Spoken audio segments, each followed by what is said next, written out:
ॐ अज्ञानतिमिरान्धस्य ज्ञानाञ्जनशलाकया चक्षुरुन्मिलितं येन तस्मै श्रीगुरवे नमः। श्रीचैतन्यमनोभीष्टं स्थापितं येन भूतले स्वयं रूपकदा मह्यं ददाति स्वपदान्तिकं। वन्देऽहं श्रीगुरो श्रीयुतपदकमलं श्रीगुरुन् वैष्णवांश्च श्रीरूपं साग्रजातं सहगण रघुनाथान्वितं तं सजीवं साद्वैतं सावधूतं परिजनसहितं कृष्णचैतन्यदेवं श्रीराधा कृष्णपादान् सहगण ललिता श्रीविशाखान्वितांश्च नमः विष्णुपादाय कृष्णप्रेष्ठाय भूतले श्रीमते भक्तिवेदान्त स्वामिनिति नामिने। नमस्ते सारस्वते देवे गौरवाणी प्रचारिणे निर्विशेषा शून्यवादी पाश्चात्य देशतारिणे नमो महावदान्याय कृष्ण प्रेम प्रदायते कृष्णाय कृष्ण चैतन्य नाम्ने गौरत्विषे नमः। हे कृष्ण करुणा सिंधो दीनबंधो जगत्पते गोपेश गोपिका कांत राधा कांत नमोस्तुते। तप्त कांचन गौरांगी राधे वृंदावनेश्वरी वृषभानुसुते प्रणमामि हरिप्रिये। पंचाकल्पतरुभ्यश्च कृपा सिन्धुभ्य एव च पतितानां पावनेभ्यो वैष्णवेभ्यो नमो नमः। जय श्री कृष्ण चैतन्य प्रभु नित्यानंद श्री गदाधर श्रीवासादि गौर भक्तवृंद हरे कृष्ण कृष्ण कृष्ण हरे हरे हरे राम राम राम हरे हरे। ओम नमो भगवते वासुदेवाय। ओम नमो भगवते वासुदेवाय। ओम नमो भगवते वासुदेवाय। नमो भगवते वासुदेवाय। नमो भगवते वासुदेवाय। ओम नमो भगवते वासुदेवाय। नारायणं नमस्कृत्य नारायणं नमस्कृत्य नरं चैव नरोत्तमं नरं चैव नरोत्तमं देवीं सरस्वतीं व्यासं देवीं सरस्वतीं व्यासं ततो जयमुदीरयेत्। ततो जयमुदीरयेत्। नष्टप्रायेषु भद्रेषु नष्टप्रायेषु भद्रेषु नित्यं भागवत सेवया नित्यं भागवत सेवया भगवती उत्तम श्लोके भगवती उत्तमश्लोके भक्तिर्भवती नैष्टिकी। भक्तिर्भवति नैष्ठिकी। हरे कृष्ण। हरे कृष्ण।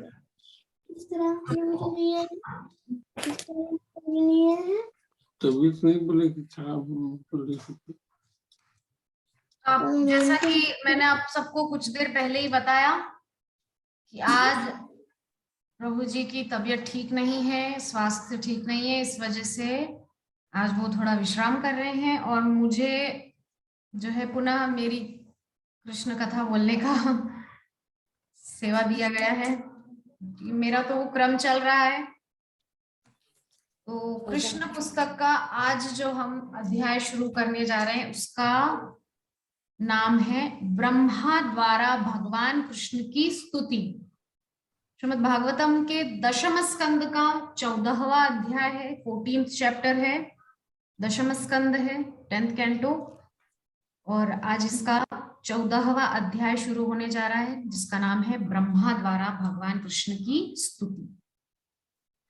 तो पहले तो हम देखें कि ब्रह्मा को क्या जरूरत पड़ रही है स्तुति करने की, क्या कारण है। तो जैसा कि आप सब लोगों के सामने मैं उस दिन वर्णन कर रही थी कि भगवान वन में बछड़े चराने के लिए गए हैं, वहां पर कलेवा लेने के लिए बैठे थे। इतने में ही देखते हैं क्या होता है। पहले तो अघासुर को मारा था भगवान ने। अघासुर को मारने के बाद सभी ग्वाल बालों को लेकर के भगवान एक जगह घेरा बना करके कलेवा लेने के लिए बैठ गए थे, मतलब प्रसादम पाने के लिए बैठ गए थे।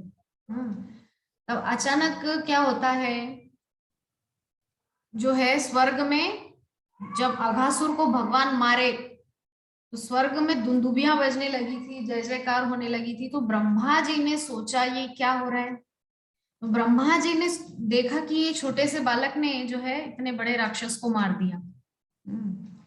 ब्रह्मा जी आए, देखने लगे क्या हो रहा है यहाँ पे लीलाएं। तो छुप करके देख रहे थे ब्रह्मा जी। तो क्या देखते हैं कि यहाँ पे कलेवा लेते हुए भगवान झूठा खा रहे हैं।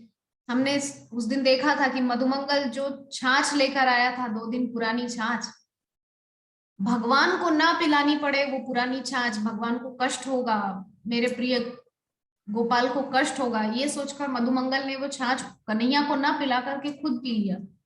कि कन्हैया को पिलाऊंगा तो उसकी सेहत खराब हो जाएगी, वो तो रोज नया नया माखन खाता है, उसके घर में 9 लाख गाय हैं।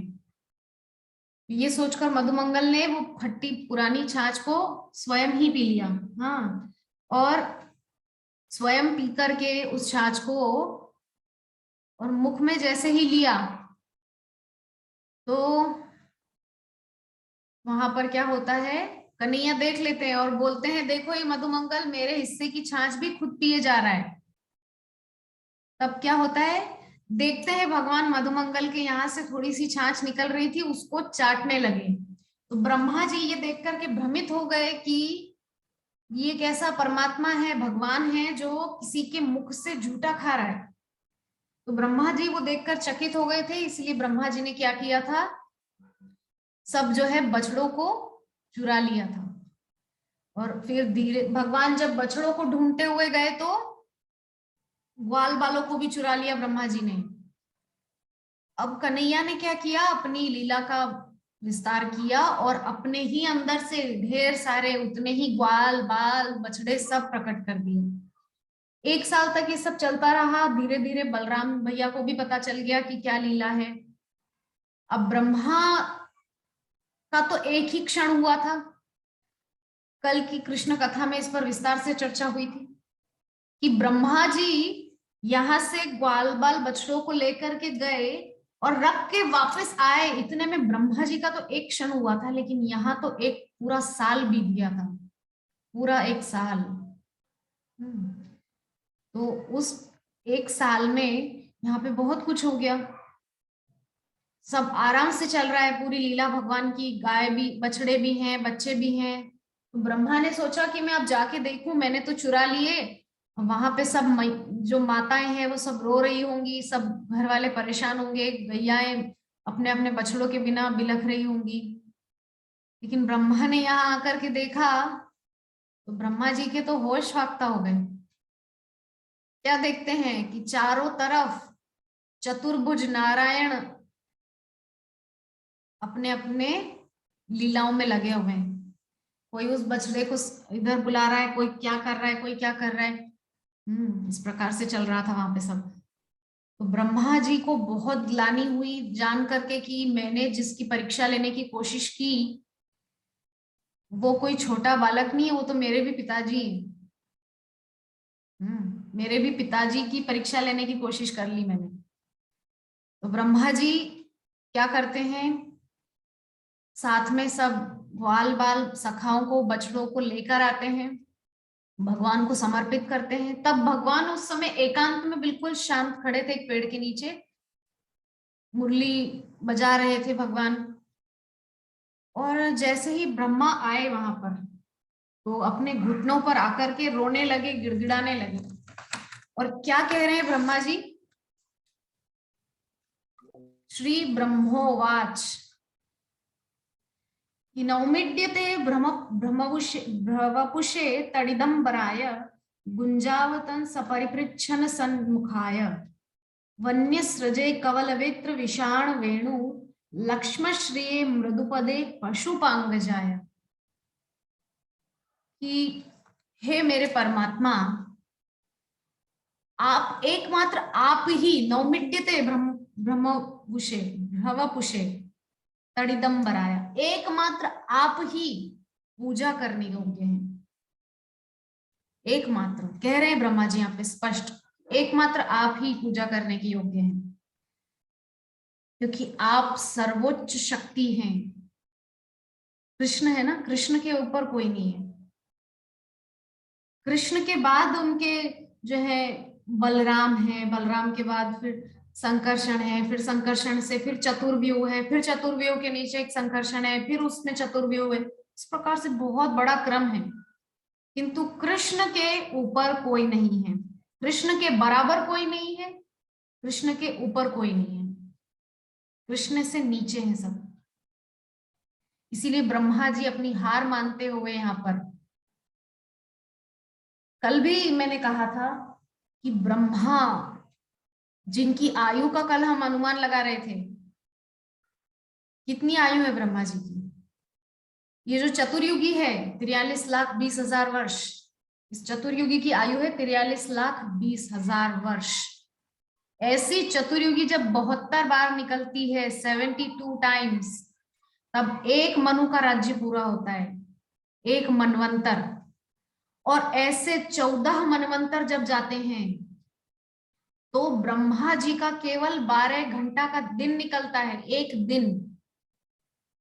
और इस दिन में ही सृष्टि रहती है। और जैसे ही 14 मनवंतर पूरे होते हैं तो ब्रह्मा जी की रात शुरू होती है, और ब्रह्मा जी की रात में ये सृष्टि प्रलय में चली जाती है। ब्रह्मा जी जब तक सोते हैं, निद्रा में रहते हैं 12 घंटे, तब तक प्रलय रहता है। और जब जब ब्रह्मा जी के 12 घंटे दिन के चलते हैं, तब तब सृष्टि रहती है। इसमें होते हैं 14 मनवंतर। हाँ, तो ये है ब्रह्मा जी की आयु का केवल 12 घंटा, 14 मनवंतर। ऐसे एक ब्रह्मा की 100 वर्ष की आयु होती है। हम अनुमान भी नहीं लगा सकते, इतनी आयु है ब्रह्मा की। और वो ब्रह्मा भी भगवान की माया से ग्रसित है। सोच लीजिए हमारी क्या अवस्था है, हम कहाँ पर हैं। हमारी क्या औकात है भगवान के सामने। ब्रह्मा जैसे जो प्रथम वो हैं, क्या बोलना चाहिए, जीवात्मा, प्रथम जीवात्मा है, उनकी ये अवस्था है कि वो भी माया से ग्रसित हो गए। और एक बार नहीं, कई बार हुआ है ऐसा। एक स्त्री के मोह में भी पड़ गए थे ब्रह्मा जी एक बार। भगवान की माया ने एक बार नहीं, कई कई बार ब्रह्मा जी को भी डसा है। किंतु विष्णु तत्व जो है, ब्रह्मा विष्णु महेश में से ब्रह्मा और महेश को अलग कर दो, विष्णु तत्व जो है वो कृष्ण से ही आ रहा है। इसीलिए वो इस माया के चक्र से अलग है, परे हैं, उनको माया नहीं पकड़ती है ना। इसीलिए ब्रह्मा और शिव को माया पकड़ सकती है, ठीक है, किंतु कृष्ण को नहीं, विष्णु को नहीं। यहाँ पर ब्रह्मा जी बहुत ही नतमस्तक होके, रो रो के अपनी जो है निवेदन कर रहे हैं भगवान से कि आप ही एकमात्र पूजन करने योग्य हैं।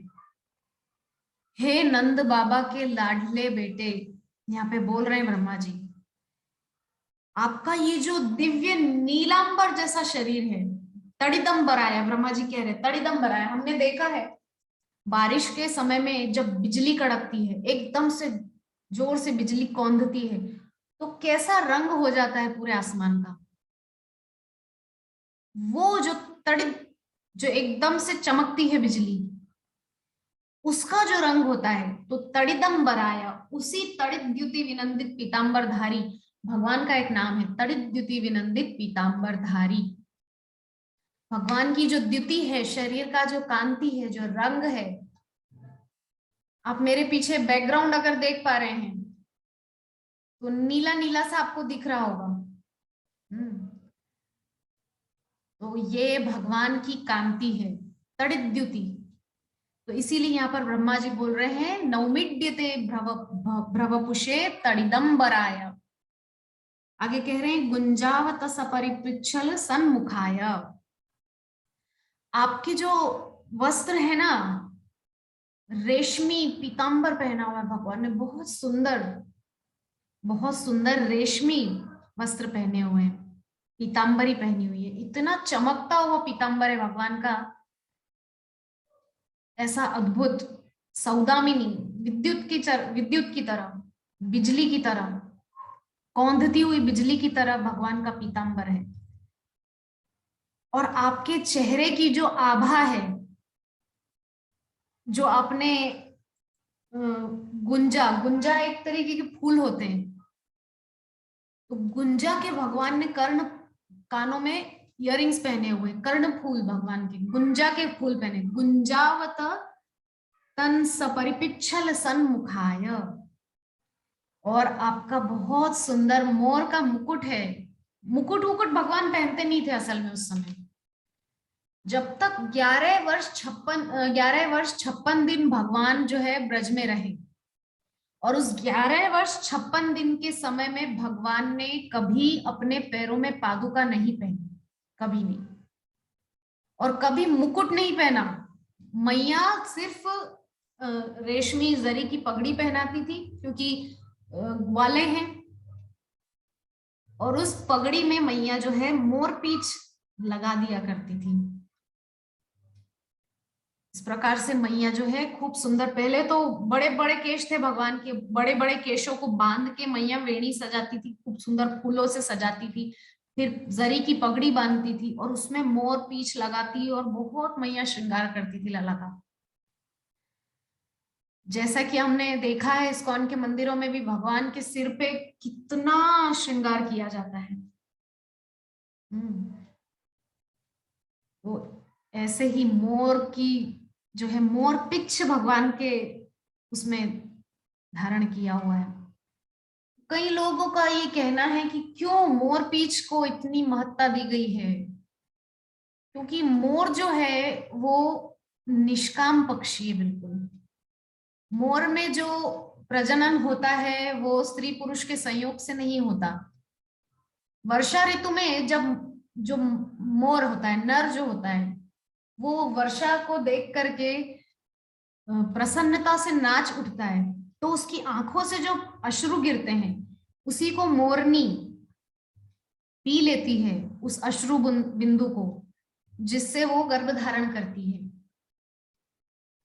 तो काम से रहित होने के कारण ही मोर भगवान को इतना प्रिय है। सोच लीजिए, एक पक्षी काम से रहित है तो भगवान को इतना प्रिय है, और अगर हम इंसान भी काम से रहित हो जाएंगे तो भगवान तो हमको सीधा अपने धाम में लेकर जाएंगे।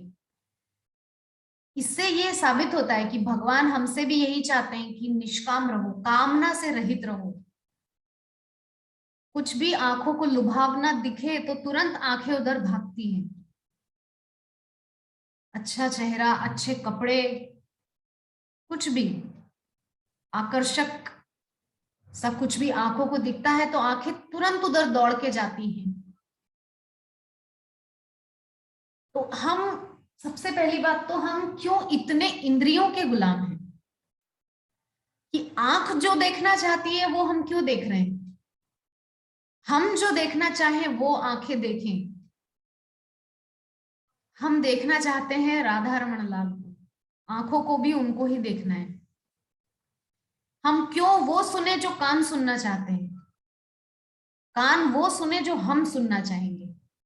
हम हरि कथा सुनना चाहेंगे, कीर्तन, भगवान का नाम सुनना चाहेंगे।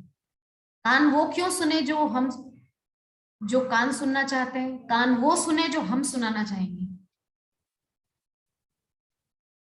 इंद्रियों की गुलामी हम क्यों करें, इंद्रियों को हम अपना गुलाम क्यों ना बनाएं। इससे ये साबित होता है कि भगवान इसीलिए मोर का जो है पंख अपने पगड़ी में धारण करते हैं।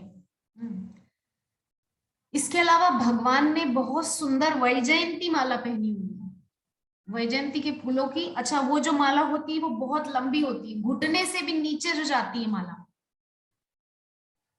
उसको बोलते हैं वैजयंती माला।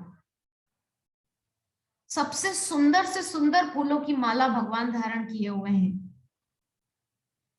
और एक बहुत सुंदर लकुटी भगवान के हाथ में है। हमने देखा है ग्वाले लोग अपने साथ में लकुटी लेकर चलते हैं, लकड़ी, गैया हाँकने के लिए। इसके अलावा भगवान के पास एक सींग है। सींग क्या होता है कि जैसे कोई भैंस जो मर गई है तो उसका जो सींग होता है उसको निकाल लेते हैं और उसको किसी प्रकार से सुंदर आकार देकर के उससे एक वाद्य यंत्र बनाते हैं। गांव के लोग करते होंगे इस प्रकार से। तो उस वाद्य यंत्र का नाम है सींग। और मुरली, भगवान इतने सुंदर सुंदर अपने हाथ में मुरली लिए हुए हैं, फेंट में मुरली फंसी हुई है, सींग है, लकुटी है साथ में, और इतना टेढ़ा होकर के ललित, त्रिभंग ललित भगवान का जो स्वरूप है उसका नाम है त्रिभंग ललित। 3 तरफ से टेढ़े हैं। हम सबने देखा है भगवान का जो श्री विग्रह होता है वो टेढ़े हैं। तो इस प्रकार से भगवान बहुत सुंदर टेढ़े होकर के बाकी झांकी लेकर के भगवान खड़े हैं। और भगवान के हाथ में क्या है? खाने की वस्तु। छोटे से कन्हैया, 5-6 वर्ष के बालक। और ब्रह्मा जी उनके सामने खड़े होकर रो रो कर उनकी प्रार्थना कर रहे हैं। क्या कह रहे हैं ब्रह्मा जी? अस्यापि देव वपुषो मदनुग्रहस्य स्वेच्छामयस्य न तु भूतमयस्य कोपि। क्या कहना चाह रहे हैं यहाँ पे कि हे भगवान, हे मेरे जगन निवास, आपका जो ये श्रीअंग है ये हमारी तरह 5 भौतिक नहीं है, जो आज है कल छूट जाएगा। ऐसा नहीं है। आपका जो शरीर दिव्य श्रीअंग है ये गोलोक में भी ऐसा ही है, और यहाँ अभी आप वैसे के वैसे ही आए हो उसी श्रीअंग के साथ में। भगवान कोई अलग से धारण करके नहीं आए हैं शरीर कि यहाँ मनुष्य लोक में आए हैं तो उनको 5 भौतिक शरीर, उनके लिए बाउंडेशन नहीं है। जैसा कि कुछ मूर्ख मायावादी लोग सोचते हैं कि भगवान हमारी ही तरह 5 भौतिक शरीर धारण करते हैं, किंतु नहीं, भगवान 5 भौतिक शरीर धारण नहीं करते हैं। तो यहाँ पर आगे ब्रह्मा जी कह रहे हैं कि आपका जो ये शरीर है हम 5 भौतिक शरीर नहीं है। नेशे मही त्ववसितुम मनसांतरेण साक्षात तवैव किमुतात्म सुखानुभूते। बहुत सुंदर सुंदर श्लोकों के द्वारा ब्रह्मा जी भगवान की स्तुति कर रहे हैं। ब्रह्मा जी ने हाथ खड़े कर दिए। क्या कह रहे हैं कि मैं आपके स्वरूप को नहीं समझ सकता, मेरे में सामर्थ्य नहीं है, मेरे में सामर्थ्य ही नहीं है। ब्रह्मा जी ने स्पष्ट रूप से बोल दिया। तो मैं कैसे ये समझ सकता हूं कि आपकी जो ये लीलाएं चल रही है इसका क्या मर्म है? मैं आपके स्वरूप को समझने में असमर्थ हूं। और आगे ब्रह्मा जी कह रहे हैं 8वें श्लोक में, बहुत सुंदर वहां पर कह रहे हैं ब्रह्मा जी,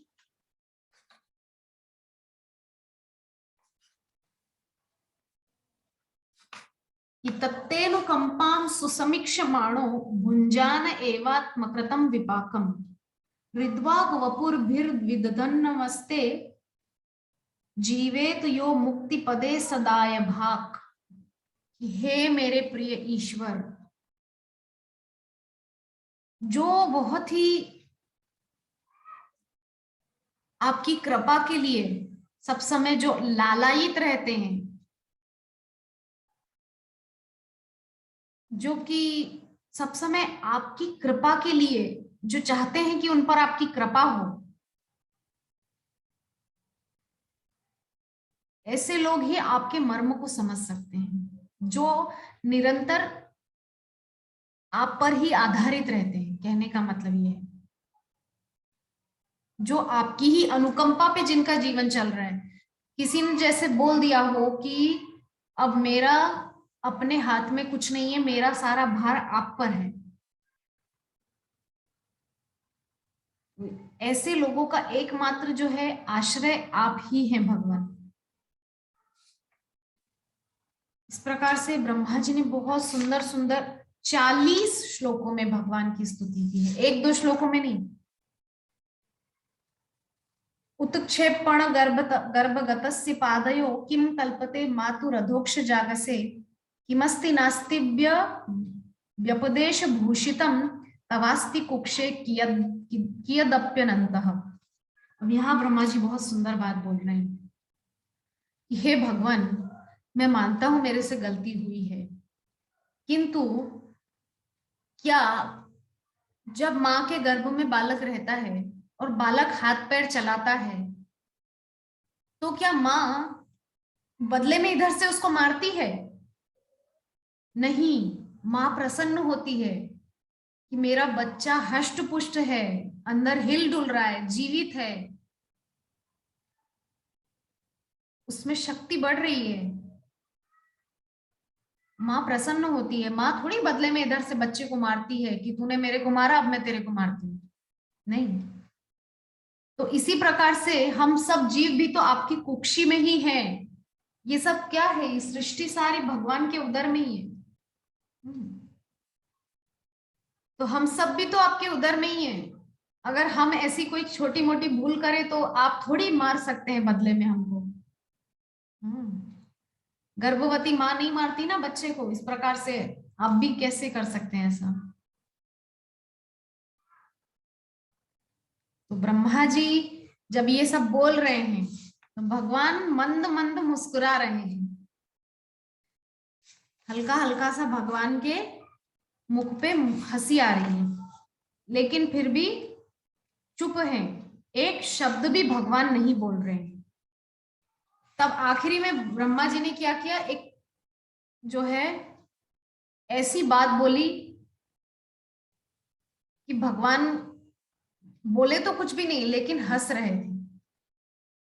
क्या कह रहे हैं ब्रह्मा जी कि आप जो इतने कठोर बने रहते हो सब समय, ये जो ब्रजवासी आपके लिए इतना कुछ करते हैं, आपको अपने प्राणों से भी अधिक जो प्रेम करते हैं, ये गोपियां ब्रज की, ये सब ग्वाल बाल, ये सब गैया बछड़े मैया बाबा, ये सब जो प्रेम आपको दे रहे हैं, क्या इस प्रेम के ऋण से आप कभी उऋण हो पाएंगे? तब ब्रह्मा जी क्या बोल रहे हैं कि आप देवताओं के समान आयु पाकर के भी इन ब्रजवासियों के ऋण से उऋण नहीं हो सकते। ब्रह्मा जी अब यहाँ पर भगवान को थोड़ी सी बटरिंग कर रहे हैं, उनके अपने प्रेमी जनों का जो है वास्ता दे रहे हैं उनको कि आपके ये प्रेमी जन जो हैं, ये आपके लिए इतना कुछ जो कर रहे हैं, इतना आपको प्रेम करते हैं, आप कभी इनके ऋण से उऋण हो पाएंगे? तब ब्रह्मा जी ने सोचा कि मैं इतनी देर से लगातार बोले ही जा रहा हूं, 40 श्लोकों में मैंने स्तुति कर दी, भगवान एक शब्द भी नहीं बोले। अब अगर मैं यहां ज्यादा देर रुका तो मेरी कुर्सी खतरे में है, मेरी कुर्सी चली जाएगी। इसीलिए अच्छा ये होगा कि मैं अब यहां से अपना बोरिया बिस्तर बांध के निकल जाऊं। तो ब्रह्मा जी ने जल्दी जल्दी में भगवान की जो है परिक्रमा की, परिक्रमा करके यहाँ पर लिखा हुआ है 41वें श्लोक में श्री सुखदेव जी महाराज सुखदेव गोस्वामी बोल रहे हैं कि इत्यभिष्टूय भूमानम त्रिह परिक्रम्य पादयो। यहाँ पे ब्रह्मा जी गलती कर गए। नत्वाभीष्टम जगद्धाता स्वधाम प्रत्यपद्यत। क्या कह रहे हैं सुखदेव गोस्वामी? ब्रह्मा जी इतना डर गए, अगर मैंने ज्यादा कुछ कहा तो मेरी कुर्सी खतरे में पड़ जाएगी, इसीलिए ब्रह्मा जी 3 ही परिक्रमा करके भाग गए। वरना तो नारायण की, विष्णु की, राम कृष्ण की, नृसिंह की, वामन की, भगवान विष्णु कृष्ण से संबंधित जो भी हैं, इनकी 4 परिक्रमा होती है सब समय। हमेशा याद रखें, भगवान की 4 परिक्रमा होती है, कृष्ण तत्व की, महाप्रभु की 4 परिक्रमा होती है। हाँ, शिव जी की आधी परिक्रमा होती है, देवी की 1 परिक्रमा होती है। किंतु यहाँ ब्रह्मा जी भूल कर गए और ब्रह्मा जी केवल 3 परिक्रमा दे के भाग गए। सुखदेव जी स्पष्ट रूप से बोल रहे हैं, त्रिह परिक्रम्य पादयोग। ब्रह्मा जी इतना डर गए कि केवल 3 परिक्रमा करके प्रणाम करके और चले गए यहां से। भगवान ने कुछ नहीं कहा। यहाँ पे बहुत विशेष बात यह है कि भगवान एक शब्द नहीं बोले ब्रह्मा से। यद्यपि भगवान रुष्ट नहीं है, किंतु भगवान का क्रोध शांत हो गया है।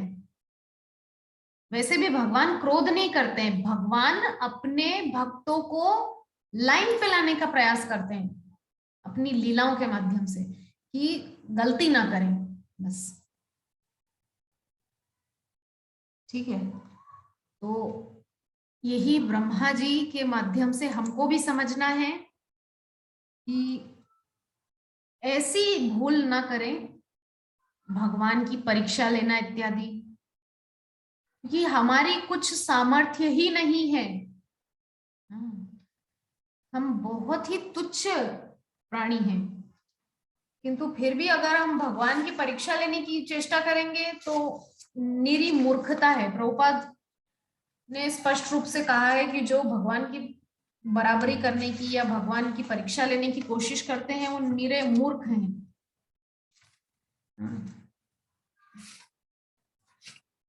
तो ये जो अध्याय है इसका नाम था ब्रह्मा द्वारा भगवान कृष्ण की स्तुति,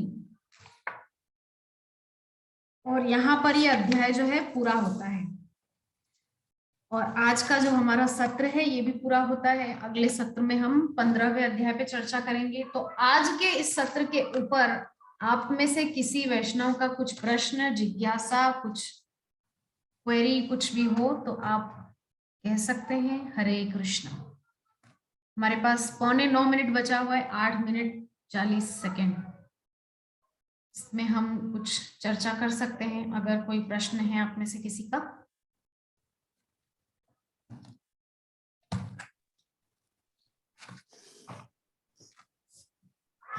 हरे कृष्ण। हरे कृष्ण मुरारी। कुरुक्षेत्र के योद्धा में तो 64 करोड़ योद्धा मारा गए, परंतु कृपाचार्य को कौन मारा था? कृपाचार्य को कोई नहीं मारा था। कृपाचार्य जो है वो चिरंजीवियों में आते हैं। और जो द्रोणाचार्य का शीश काटा था वो कौन था? जो द्रोणाचार्य का शीश काटा था, द्रोणाचार्य का शीश काटने वाला था अर्जुन।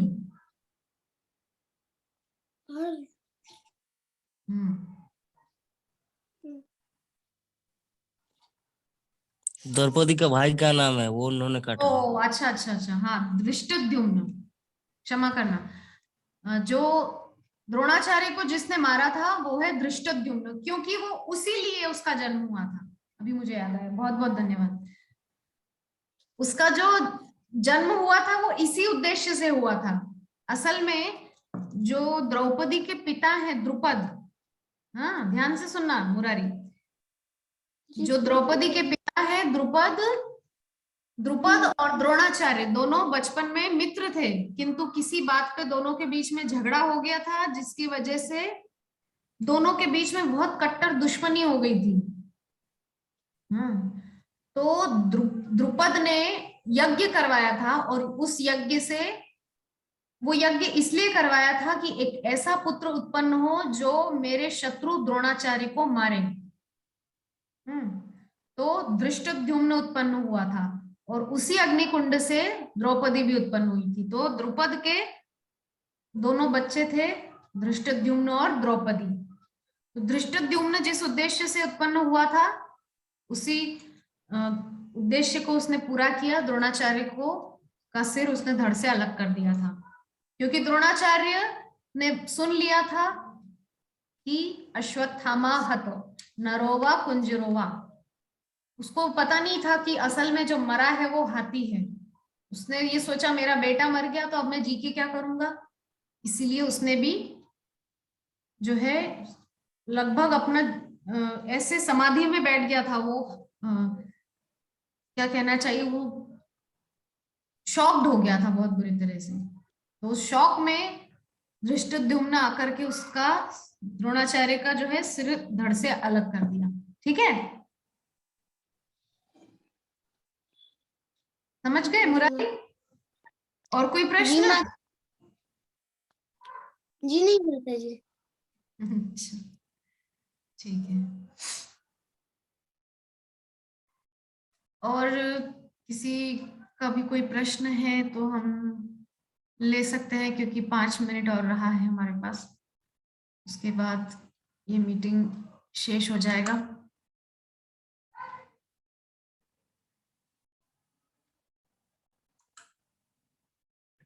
अभी माता जी, आपने अभी ब्रह्मा द्वारा भगवान कृष्ण की स्तुति का चैप्टर लिए, उसको किससे कंपेयर करके पढ़ रहे थे भागवतम में? मैं भागवतम से ही पढ़ रही थी, दशम स्कंद जो है उसमें से, हाँ, उसमें से हाँ, देख एक रही थी। दशम स्कंद, हाँ, दशम स्कंद एक का दो पार्ट टू। 2। अच्छा, दशम पार्ट 2 का कहाँ पर? पार्ट 2 का पहला ही चैप्टर है, पहला हाँ, कौन सा? 14वां अध्याय, 14। अच्छा, दशम स्कंद का 14th चैप्टर, मतलब सेकंड बुक का, हाँ, सेकंड बुक का पहला है। हाँ, अच्छा, हाँ, वो भाग 1 में देख रही थी, उसमें नहीं मिला। 3 भाग हाँ, है, भाग 2 में है। हाँ, भाग 2 में 14 नंबर इसमें। पहला ही, हाँ पहला ही चैप्टर है, 14 से ही स्टार्ट हो रहा है भाग, तो उस बहुत बड़ा चैप्टर है वो।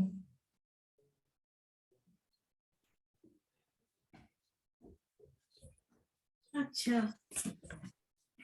दशम स्कंद।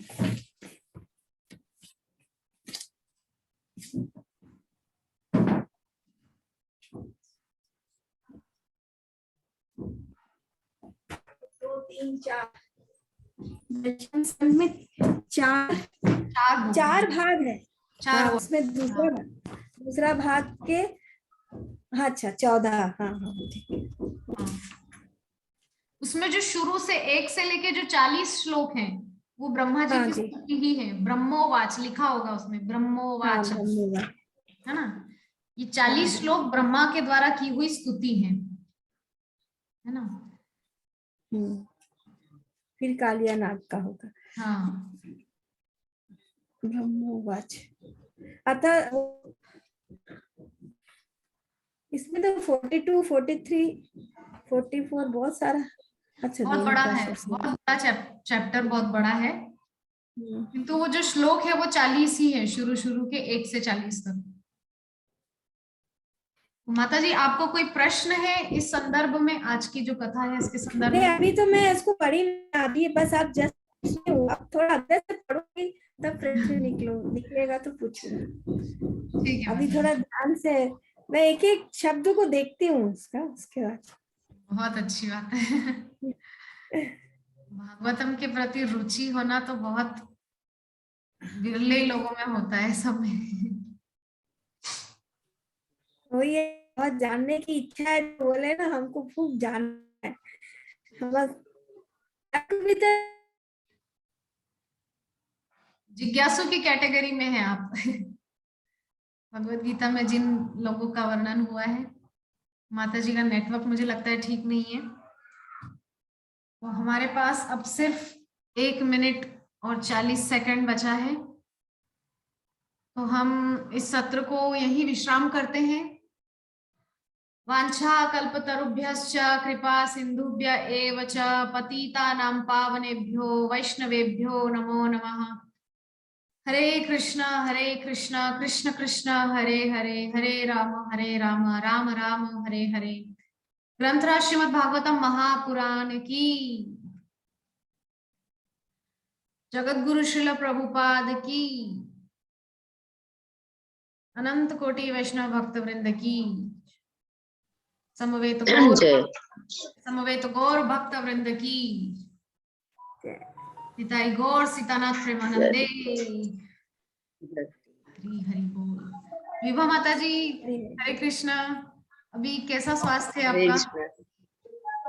कृष्ण। ठीक है माता जी, थोड़ा सा गड़बड़ है। अपना ध्यान रखिएगा।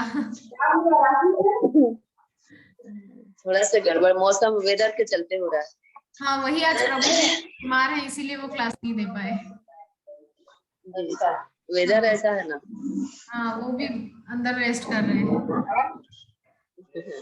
पैसा उतना पहलू ठीक है, ठीक हरे कृष्णा। सभी वैष्णवों के चरणों में दंडवत प्रणाम।